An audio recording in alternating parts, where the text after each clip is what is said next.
We have another terrific show and an amazing guest for you today. Support and investment in the U.S. commercial space industry is really central to maintaining America's leadership position in space. And our speaker today has really dedicated her career to that very thing. Welcome to the Tech and Space Leader Show, where we learn lessons from leaders of the next frontier. I am your host, Lisa Dreher, and I'm really excited to introduce our guest for today, Kelli Kedis Ogborn. She is a strategic advisor to the Commercial Space Federation. Welcome to the show, Kelli.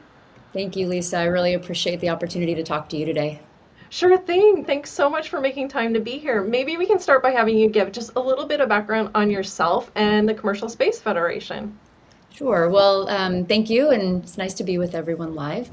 So as mentioned, I'm Kelli Kedis Ogborn. I'm based in the Washington, D.C. office, and I'm recently with the Commercial Space Federation. As mentioned, I'm a strategic advisor. I am specifically looking at global markets and industry engagement. By way of background and sort of what I do is I am a space economy strategist is probably the easiest way to say it. I come from a background of government R&D and innovation. I've been in that world for about 18 years, and then specifically in the space world for about 6. And so specifically what I look at is how the space economy and commercial space is going to evolve and all of the different various data points that mix into that. So whether it's geopolitics, policy, regulatory framework, investment, tech development, ecosystems. Because as we know, technology development is not one size fits all, and particularly in the space world. And so with the CSF in particular, what they do is they are one of the leading associations representing the commercial space sector, as you mentioned, in the United States. And what they focus on is they bring companies across the space ecosystem, everything from, launch and satellite operators to data to infrastructure to downstream applications. And so they really look at the value chain and the supply chain and how they can advance policies that enable sustainable industry growth. What I'm going to be looking at is a lot more of that international engagement and connective tissue. As we all know, space is global now. There's no way to avoid that. And a lot of our commercial capabilities, transatlantic and elsewhere, are really critical to advancing what we want within commercial space and the space economy. And so I'm going to be not only advancing that connective thread within CSF members, but also getting us engaged in different ecosystem conversations. Wow, amazing, amazing. So what a fantastic background. And having worked sort of at that intersection of government R&D and commercialization in the space industry, what do you see as some of the most common misconceptions that I guess traditional tech leaders have about entering the space industry? Yeah. So I would say at a top level, what I find really interesting about the space world is that space is known well, but not well known, right? So when people think about space, whoever it is, they automatically have an idea of what space means for them. A lot of people, it's astronauts and rockets. Other folks, it may be the very particular vertical that they work within. But how it all plays together and some of the intricacies and nuance are often not known. I think when it comes to space in particular, about a misconception, a lot of times other founders from tech verticals will think that space behaves like those and the markets that they know, and it certainly doesn't. Particularly in the modern space industry where commercialization of space is more prominent and more sought out, they just assume that it behaves like another product market, when in reality, it's an ecosystem that is deeply tied to national priorities and geopolitical frameworks and, integrated infrastructure build out and the necessity for long-term demand creation, not just iteration, which is very different. And so in space, a lot of times it's not just like, can you build it, but more it's questions around who is obligated to buy it, who will buy it, under what policy and framework will it be regulated, and what's its capacity for scale, which is just a very different calculus for engaging a market. And so traditional tech leaders, depending on the vertical they're in, are used to things like speed and iteration and, relatively low barriers to entry. but the space world operates under a different set of constraints. We have regulatory complexity, we have long capital cycles, mission assurance, and then I think more prominently, just uncertain demand signals. Within our ecosystem now, we are really trying to accelerate our commercialization flywheel to move past government as an anchor to being one of many customers to open up a true space economy. And I think once we do that, our market may have more tractability to others and kind of more predictability, but we're very unique and very nuanced. Yeah. What do you think are some of the biggest, I guess, gating factors to having that happen? Because I think there is a lot of discussion about how government funding and space agency funding is still so central and important to supporting the commercialization of Yeah. space. And so it's kind of like, what are those gating factors that are sort of, if we remove them, it could really get this rolling from a commercial perspective? Yeah, it's a great question, and I think it's important to understand why we're even in this moment now, right? So our systems of operating are still very much created and were created for 1960s ways of engaging space. And it's really no fault to the industry because that's how our ecosystem evolved, right? It evolved from the Apollo era, and then capabilities and technologies progressed. We are in a really unique place now, though, where that tech development and opportunity is really meeting the moment, but the frameworks have not necessarily caught up. And it's primarily because commercial space as we know it now. So commercial space has existed since the 90s with telecom, right? And a lot of these other backbone utilities. But modern commercial space, when people are talking about lunar infrastructure and, in-space mining and some of these other aspects, the idea of that didn't really come into the collective mind until 2020. And it was particularly because that was the first year that SpaceX flew a crewed human mission into space. And so access and utility and opportunity really expanded beyond people just thinking that space was just for governments. And so that's only 6 years ago, right? I mean, really, if you think about it. And we haven't then had the capital matchup. The technology finally got to a point of maturity. So we are just now at a place where we need to close business cases because our capabilities are now flying at what feels like an operational cadence. But the regulatory framework and the way that we bring in investment and how everything coordinates still needs to catch up. So it's an interesting problem because it's not a capability problem. It's the other stuff. And oftentimes commercialization is all the other stuff as opposed to if you have this exquisite solution that can come onto the market. Yeah, absolutely. You spent time as a congressional liaison for DARPA. Mhm. What did that experience teach you, I guess, about bringing technologies, these really cutting edge technologies to market? Yeah, no, it's a great follow-up question because I think the biggest piece that I learned there is that breakthrough technology is really only the starting point, and alone it is never enough. And so even in that world, what mattered more was alignment to a clear customer use case and sustained funding. And so you really have to, in the beginning, take something that seems improbable but is technically possible, but make it legible to non-technical people, to people like appropriators and operators, and eventually customers. And so in a way, timing and narrative matter just as much as the technology do.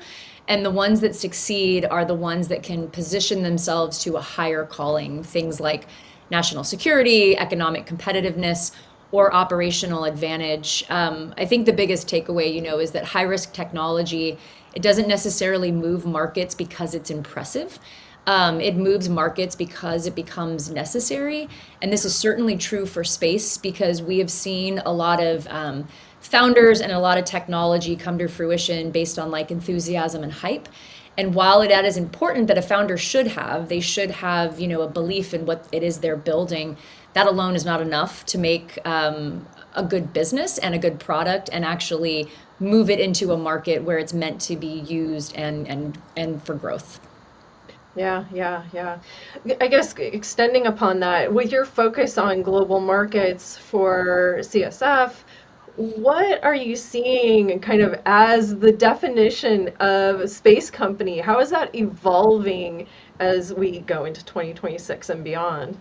Yeah, well, I think what's really exciting is that, as I mentioned before, this moment in space is different because we are now at a place where our capabilities have matched up with the opportunity. And we've always been saying that the future of space is for all and that it's going to require every background, skill set, and interest. And I think now is the time to put that in motion because we finally have the capacity to do so. And so when it comes to a space company, I think what's interesting is that a space company today may never touch orbit. So it may be just part of the supply chain that enables in-space capabilities, or it may be a company that leverages the capabilities that orbit provides. And so the shift is really in space being seen just as a sector in and of itself to being more known as embedded infrastructure. And I think that's an important distinction because it now opens the aperture for new capabilities, but also new utility of space as its embedded role in other industries are becoming more understood, like finance, agriculture, defense, infrastructure, logistics, et cetera. And so we have always needed this proof point to show other folks that there is a place for them in space. And I think that now, with all of the capabilities being more broadcast and people paying more attention, and also there's just more of the value chain to engage with, we're going to start to see a lot of these other space adjacent industries and capabilities realize that there is a pathway to scale and to ROI for them within the industry and start to join us. Yeah, it also just seems like with the whole Artemis mission launching recently, there's just this whole, general Yes. excitement across, not just people in the space industry, but kind of everyone everywhere. Yeah, I am just extremely thrilled that space is now back in the common collective way we think about it. I mean, the fact that, we have not been back to the moon in 50 plus years, and for some generations, they remember when it happened. For others, we grew up knowing it happened, and then younger generations, some of them didn't believe that it happened. Yeah. And so it's really important. And I what I love about this mission is that it's once again to go back and have a human presence, but because of what it represents for then having a sustained presence and using it for research and manufacturing and sustained infrastructure is really then going to enable and be this backbone for all this commercial activity that we're talking about, as well as what we're going to find from an exploratory stance. Right, right. So there's so much talk, ongoing talk about the $1 trillion Yeah. space economy. What, I guess, specific tangible infrastructure gaps do you think, entrepreneurs that are in the space industry really need to be focusing on right now to just open up that gate? Yeah. So what I love about the 1 trillion marker is that it's important because it opens people's eyes. They start to pay attention, but I don't think it's helpful unless you actually talk about the specifics. So I appreciate, speaking about the specific gaps because really to unlock that opportunity, we need to build the backbone. And right now, innovation is really outpacing the capital and the coordination to scale that critical infrastructure. So what's interesting is that the bottleneck isn't ideas, it's throughput. So going back to what we were talking about before with a lot of times it's not the science, it's the other stuff. Yeah, yeah. So when it comes to the infrastructure pieces, there are a few specific gaps that I can call out, and they're all really connected to accelerate this demand and technical capacity from the ground up. So just looking at the ground segment capacity in general, it's the processing infrastructure and data downlink. So being able to qualify and quantify, what it is we have in space and actually support that ground to space infrastructure is really critical. The next layer is space traffic coordination and space situational awareness. I think that most people know that there are lots of constellation satellites being put into orbit. An interesting data point is that up until 2020, there were about 2,500 active satellites in orbit. Currently, there's somewhere between 10 to 12,000 active satellites. And by 2035, we think that there's going to be close to 53,000 satellites. And so we are entering an era where we are going to have more information than we know what to do with. And so the ability to keep those assets, safe, but also have scalable systems to manage the data and those satellites is really critical. The next layer for me is in-space logistics. Really, the way that you unlock the space economy is by being able to take Earth out of the equation. So when we can maneuver in space, when we can refuel in space, when we can do like robotic servicing in space, we're going to give utility to space that we've never really seen before. The next layer on top of that is power and communications architecture. So specifically in the lunar sphere and also the cislunar environment, we're still very much operating in this generator phase, right? Because we bring all the power on board that we need. We need to get to more of a grid phase. And so how we innovate power and communications is just going to enable operations, I think more than we understand, right? It is this really critical layer. And then the last piece is just being able to unload the capacity and the opportunity and demand. And that comes down to spaceports and launch infrastructure. I don't know if a lot of people know this, but we're globally launching now once every 28 hours. And the year before, it was once every 34 hours. So even within a year, we've closed a delta of time. And that just shows that that's not slowing down, particularly as rockets become a lot more reliable and a lot more routine. We don't want to hinder ourselves by physically not having the ability to launch them into space. And so the physical bottlenecks are really becoming real constraints. And so spaceports and the surrounding infrastructure are definitely, they've always been part of the conversation, but they're a really critical part now so that we don't cut ourselves off at the knees in terms of actually accelerating to where we want to go. Yeah, no kidding. No kidding. So for the founder that is kind of getting from that proven prototype phase and trying to cross that chasm into an actual, multiple government or commercial contracts, what's the best piece of advice you have for this? Ooh.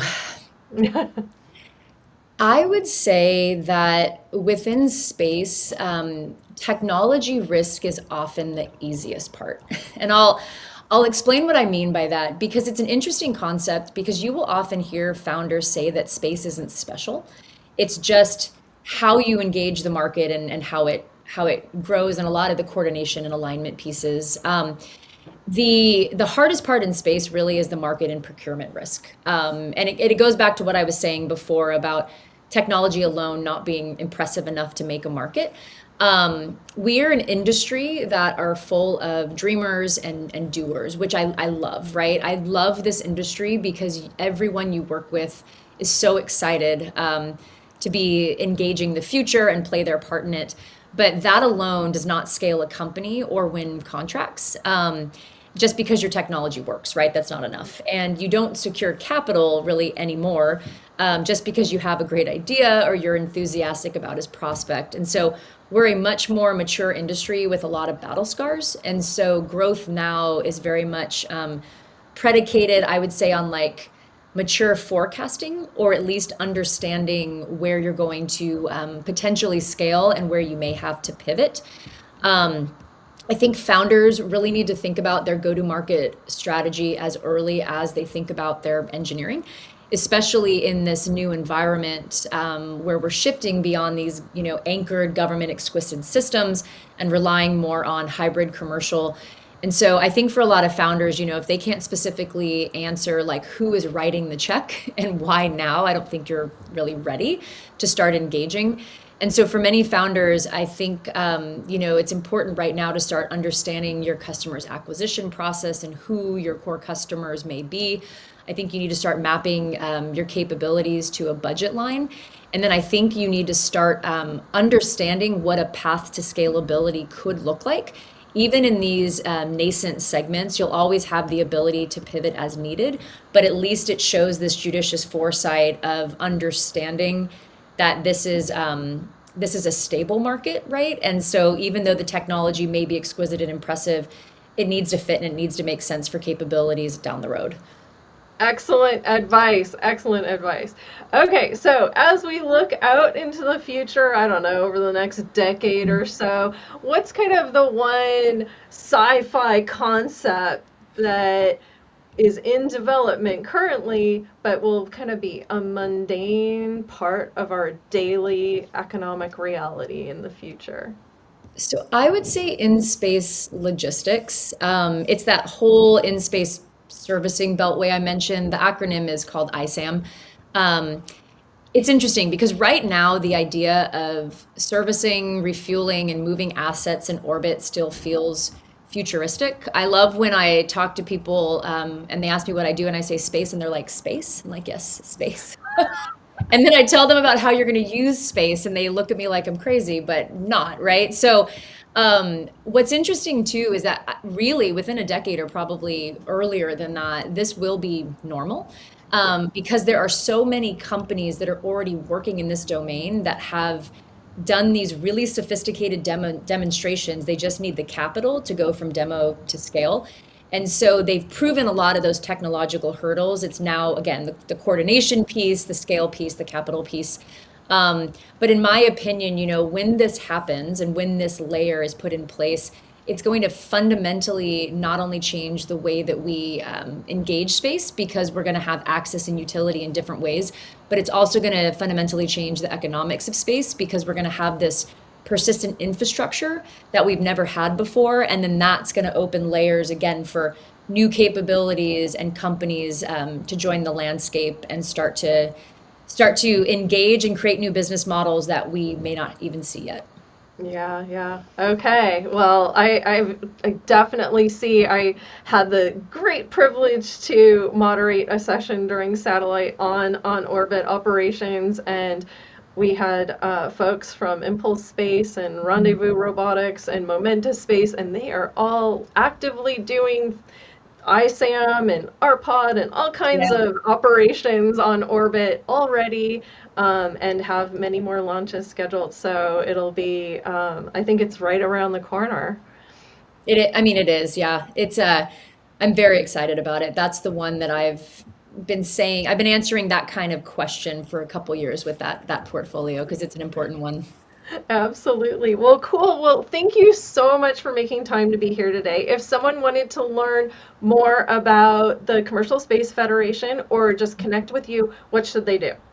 Yeah, I appreciate the opportunity. So to learn more about the Commercial Space Federation, our website is commercialspace.org, and you can reach out there. All of us are active, and then for me in particular, you can find me on LinkedIn. I'm very active on LinkedIn, and if you drop me a note, I can communicate through messages, and then I can send you my email.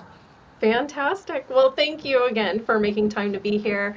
And I do want to take a moment to thank GuideForce for hosting these sessions. To learn more about GuideForce, you can visit guideforce.com. And we'll see you next time on the Tech and Space Leaders Show.